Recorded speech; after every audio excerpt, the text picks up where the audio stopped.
अभी तक कोरोना के नए वेरिएंट नियोकोव को जानवरों के बीच ही फैलने के लिए माना जाता रहा है, लेकिन चीन के दावों के बाद नियोकोव इंसानों के लिए भी नई टेंशन बन गया है।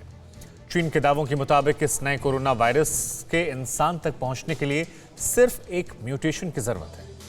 हालांकि एक्सपर्ट्स का मानना है कि मौजूदा समय में यह वायरस इंसानों को संक्रमित करने में सक्षम नहीं, लेकिन चीन के दावों के बाद नए वायरस ने दुनिया में सनसनी जरूर फैला दी है।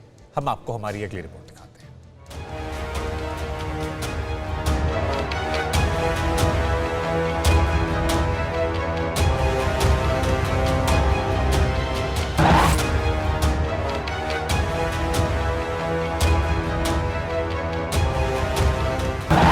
चीन के रिसर्चर्स का दावा है कि नया कोरोना वेरिएंट नियोकोव किसी भी तरह की इम्यूनिटी को चकमा देने में सक्षम है। इससे मौजूदा सभी कोरोना वैक्सीन इस पर बेअसर हो सकती है। चीनी रिसर्चर्स ने कहा कि नए वेरिएंट के इंसानों में म्यूटेट होने का ज्यादा खतरा इसलिए भी है क्योंकि ये होस्ट सेल के ACE2 रिसेप्टर्स पर पहले के कोरोना वेरिएंट की तुलना में अलग तरीके से जुड़ता है। यहां म्यूटेशंस और वेरिएंट्स के बीच के फर्क को भी समझना जरूरी है।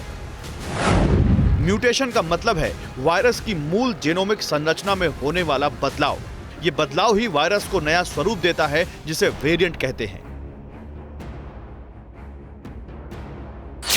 दरअसल वायरस अपने स्पाइक प्रोटीन पर पाए जाने वाले रिसेप्टर बाइंडिंग डोमेन यानी RBD के जरिए ही इंसान के दिल और फेफड़ों के सेल पर पाए जाने वाले प्रोटीन से चिपककर इंसान के शरीर में प्रवेश करता है और उसे संक्रमित करता है।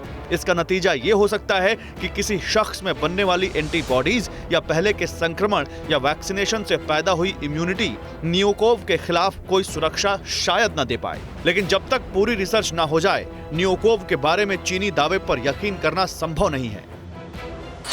कोरोना महामारी को दुनिया से छिपाने वाला चीन किसी भरोसे के काबिल नहीं है।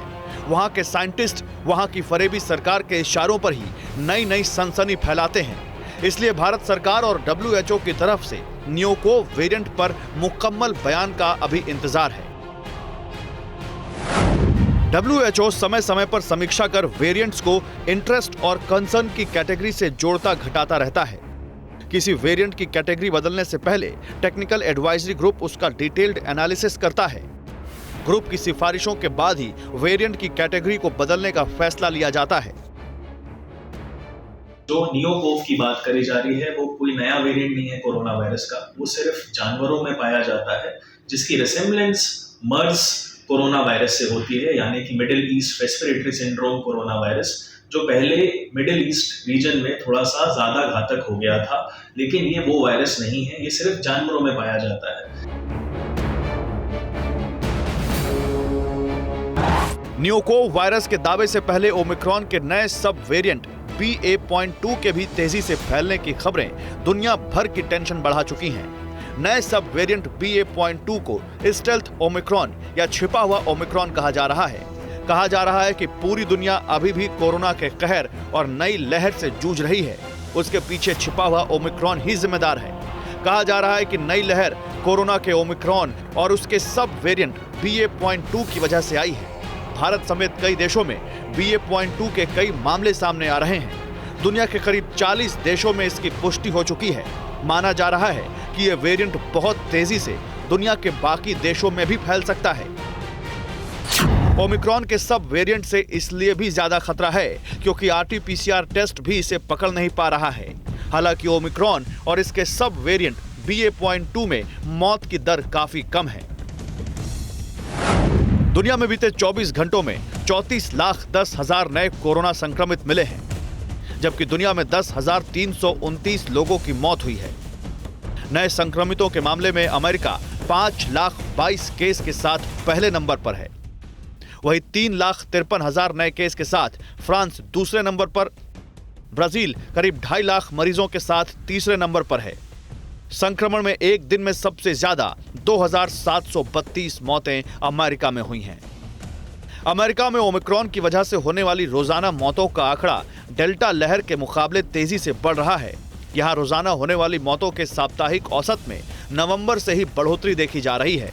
जहां तक भारत की बात है तो यहां कोरोना लहर पर राहत की खबर है, लेकिन मौत को लेकर चिंता बढ़ाने वाली खबरें भी हैं। भारत में पॉजिटिविटी रेट 13% तक गिरा है।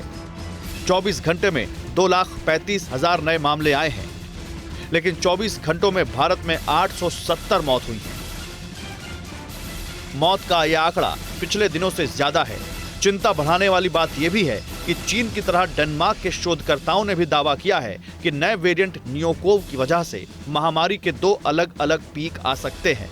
लेकिन इन सभी दावों के बीच जरूरत है तो सिर्फ कोविड गाइडलाइंस के पालन की, सावधानी की और अलर्ट रहने की। इसी सावधानी और जागरूकता से भारत ने कोरोना की हर लहर को अब तक मात दी है। Bureau report, TV9 Bharatvarsh. तो ओमिक्रॉन से हम निपट नहीं पा रहे, उससे पहले एक नई महामारी या बीमारी कहें हमारे लिए तैयार बैठी है। सावधान रहें, सतर्क रहें, बेसिक कोविड एप्रोप्रिएट बिहेवियर का पालन करें। कोरोना धर्म नहीं देखता, जात नहीं देखता, अमीर गरीब ऊंच नीच नहीं देखता। कोरोना सिर्फ मौका देखता है, लेकिन आप उसे मौका मत दीजिए। बस इतना कीजिए, जब कभी दफ्तर से, बाजार से घर लौटिए तो इतना ख्याल जरूर रखिए कहीं आपके साथ कोरोना आपके घर तो नहीं जा रहा। भूलिए मत, कोरोना अभी जिंदा है।